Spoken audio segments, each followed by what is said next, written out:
नमस्कार, मैं संजीव तिवारी आपका फिर से स्वागत करता हूं आपके अपने एजुकेशनल चैनल उत्थान द राइजिंग में।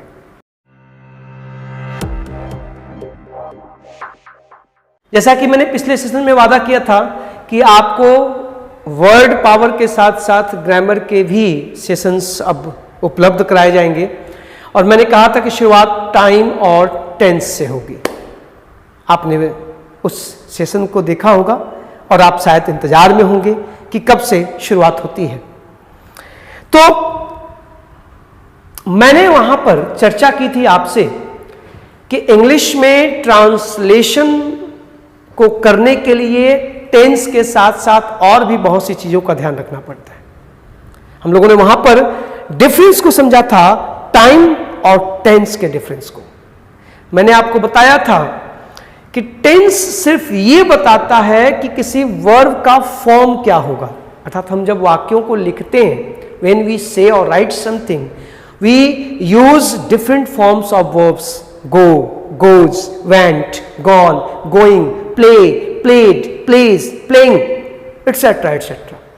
सो tense just tell us, it just tells us that what form of a verb should be used in a particular sentence. और टाइम बताता है कि इस सेंटेंस की मीनिंग क्या होगी। हम लोगों ने बहुत विस्तार से एग्जाम्पल के साथ यहां देखा था। आप जाएं और जाकर इस सेशन को देख के तैयार होके आए तो बेहतर होगा, तब इस सेशन को देखेंगे तो बात समझ में आएगी। तो फिर ये तय हो गया कि वर्ब के फॉर्म को समझना जरूरी है। जब तक हम वर्ब के फॉर्म को नहीं समझेंगे तब तक टेंस समझ में नहीं आएगा, और जब तक हम टाइम को नहीं समझेंगे तब तक सेंस समझ में नहीं आएगा। तो टेंस और सेंस दोनों को समझने के लिए हमें शुरुआत कहां से करनी चाहिए? जाहिर सी बात है, पहले वर्ब के फॉर्म से। अब मैं यहां बैठकर वर्ब की पूरी फॉर्म तो पढ़ाऊंगा नहीं, संभव ही नहीं है। मेरे पास चूंकि संसाधन ये नहीं कि मैं यहाँ पे आपको ग्राफिक्स के द्वारा कुछ दिखा पाऊं। मेरा ये बोर्ड है, ये मार्कर है और मैं हूं और आप हैं।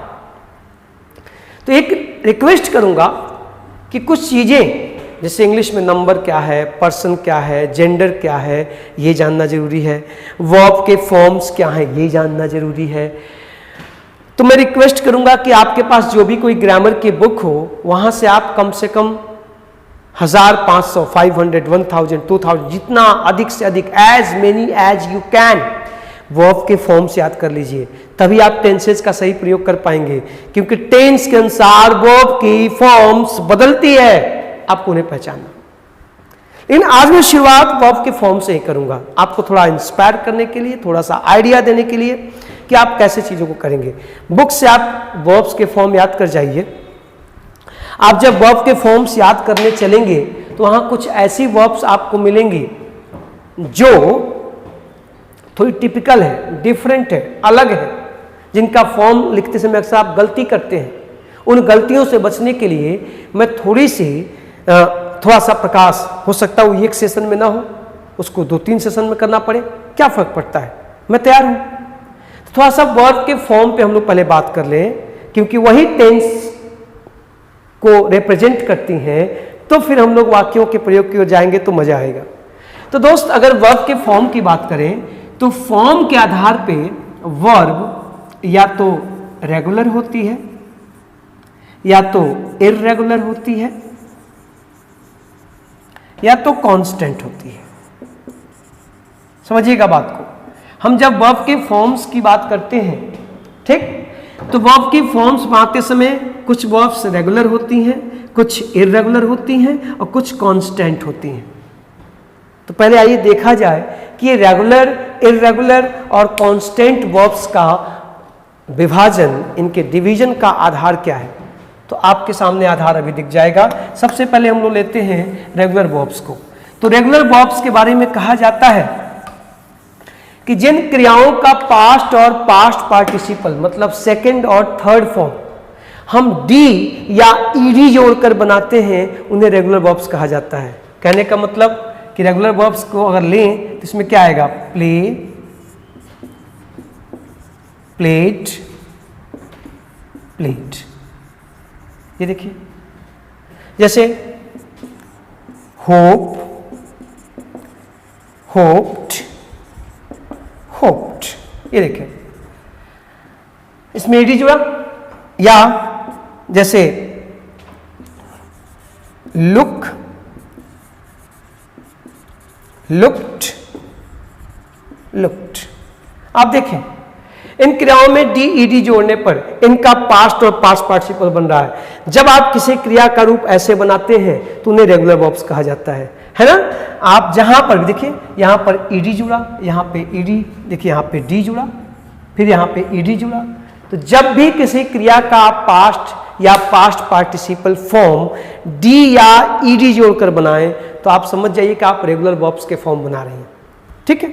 लेकिन आपको पता है ये सब आपके बुक्स में है, आप वहां से याद करें। मैं सिर्फ आइडियाज आपको दे दे रहा हूं कि आप अब से वर्ब को कैसे कैटेगरी में बांट कर याद करेंगे तो आसानी से याद हो जाएंगे, है ना। अब देखिए, अब इन्हीं क्रियाओं में से कुछ क्रियाओं का जब आप पास्ट और पास्ट पार्टिसिपल बनाते हैं, उनका सेकेंड और थर्ड फॉर्म बनाते हैं, तो उनमें आप डी ईडी नहीं जोड़ते। अगर आपने डी ईडी जोड़ा तो वो गलत हो जाएंगे। उनका क्या होता है, तो हम उनके बीच के वॉवेल्स या उनके बदले नए फॉर्म्स को लेकर आते हैं और तब उनका पास्ट बनता है, पास्ट पार्टिसिपल बनता है। ये देखिए, तो ऐसी क्रियाओं क्या कहते हैं, irregular verbs. Irregular verbs, irregular verbs कौन हैं, जिनका पास्ट और पास्ट पार्टिसिपल डी ईडी जोड़कर नहीं बनता। जैसे see, saw, seen, go, went, gone, ठीक है। जैसे take, took, taken। अब देखें जरा, अब ये जो क्रियाएं हैं, देखिए इनके अलग अलग, देखिए यहां पर ई था, यहां पे ए हो गया, यहां पे ओ था, यहां पे देखिए ई हो गया, और इनका फॉर्म भी बदल जा रहा है, नया वर्ड उनके बदले आ रहा है। Go, went, gone, take, took, taken, see, saw, seen, break, broke, broken. आप समझ रहे हैं।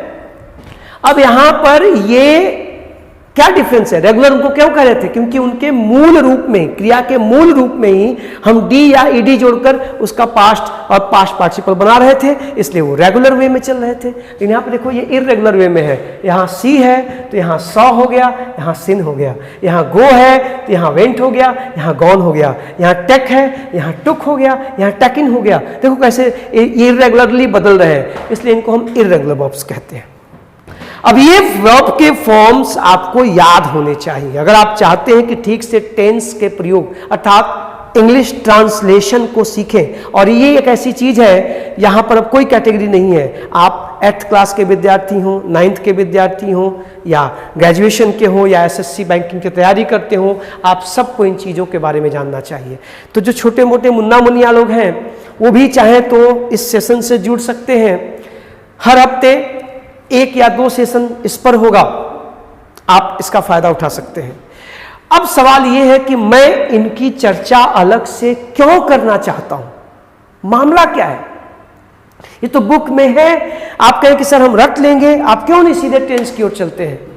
तो रट तो लेंगे, लेकिन कुछ क्रियाओं का प्रयोग करते समय आप ब्लंडर करेंगे।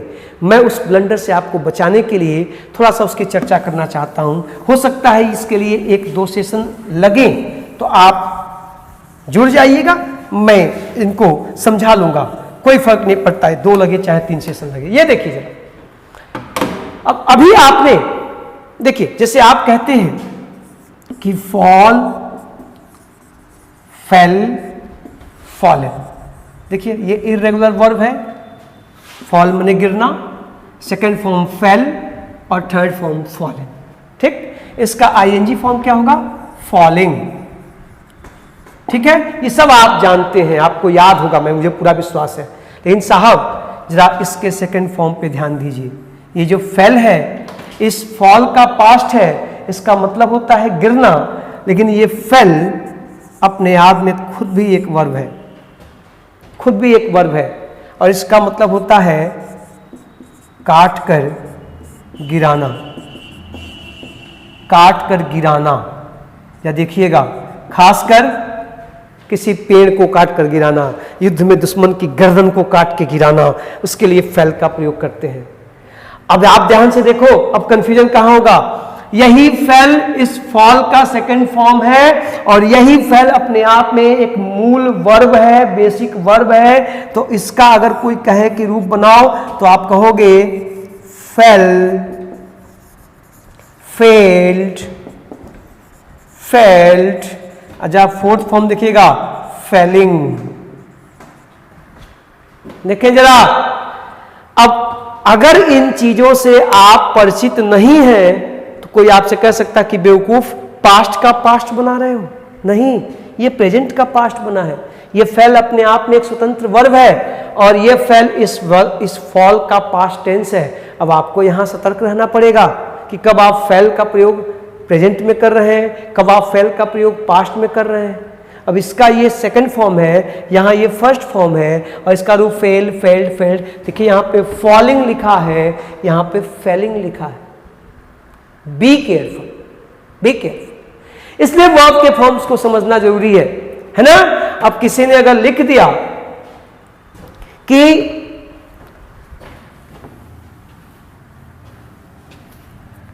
Why did you fail the tree, तो इसका मतलब तुमने पेड़ क्यों काटा। ये देखो यहां फेल आया है, आप यहां फॉल का प्रयोग नहीं कर सकते।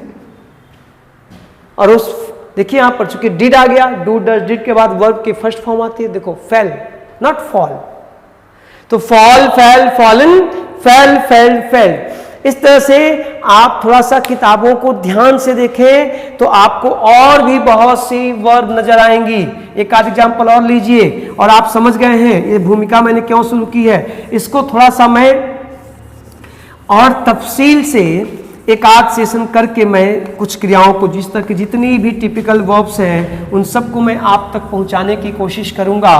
आज मैंने आपके दिमाग में बात डालने की कोशिश की कि आपको इन चीज़ों का भी ध्यान रखना चाहिए। आप सीधे सोचते हैं कि बस रूल्स पढ़ो, चीज़ें पढ़ो, हो जाएंगी, तो समस्याएं इसीलिए होती हैं कि आप सही दिशा में नहीं चलते।